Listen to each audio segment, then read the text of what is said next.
Owning a home is one of the biggest investments that you'll make in your entire lifetime. The truth is, even though this investment is so high, most homeowners don't really understand how their home insurance works. So today I'm going to talk about how your personal property or contents is handled in the event you have a claim.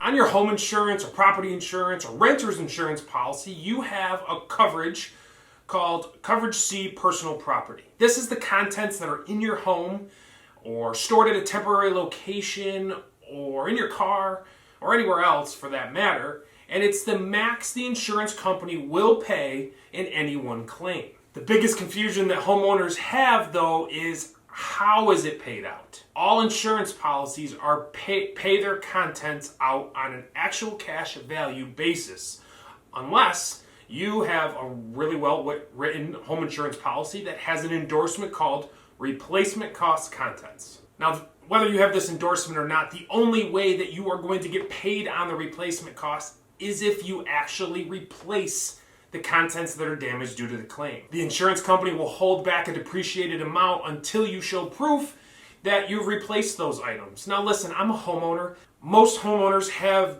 junk and stuff they don't use stored in their basement or stored elsewhere that they just don't need anymore or don't usually use.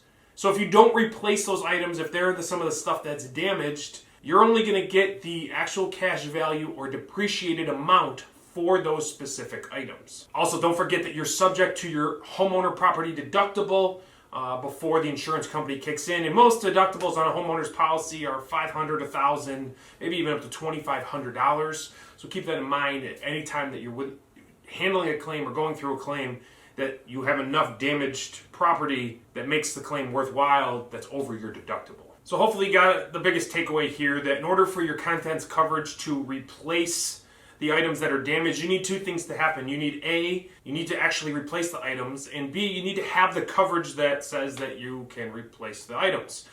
Again, replacement cost contents is not automatic in a homeowner's policy or a renter's policy form. You need to add that on as a separate endorsement. So make sure you have that endorsement and make sure you understand that you're not just going to get whatever the coverage limit says when there's a claim. You actually have to replace the items, itemize the items before the insurance company is going to start paying things out. It's a very good idea to do a home inventory. You know, take videos of your rooms that you have, the furniture, the clothing, all that kind of stuff. So in the event you do have a claim, it might be very easy for you to itemize what you have, what you need to replace. It'll definitely make the claim go a lot smoother. I hope you found this helpful. If you got any questions, feel free to reach out. I'd be glad to help you.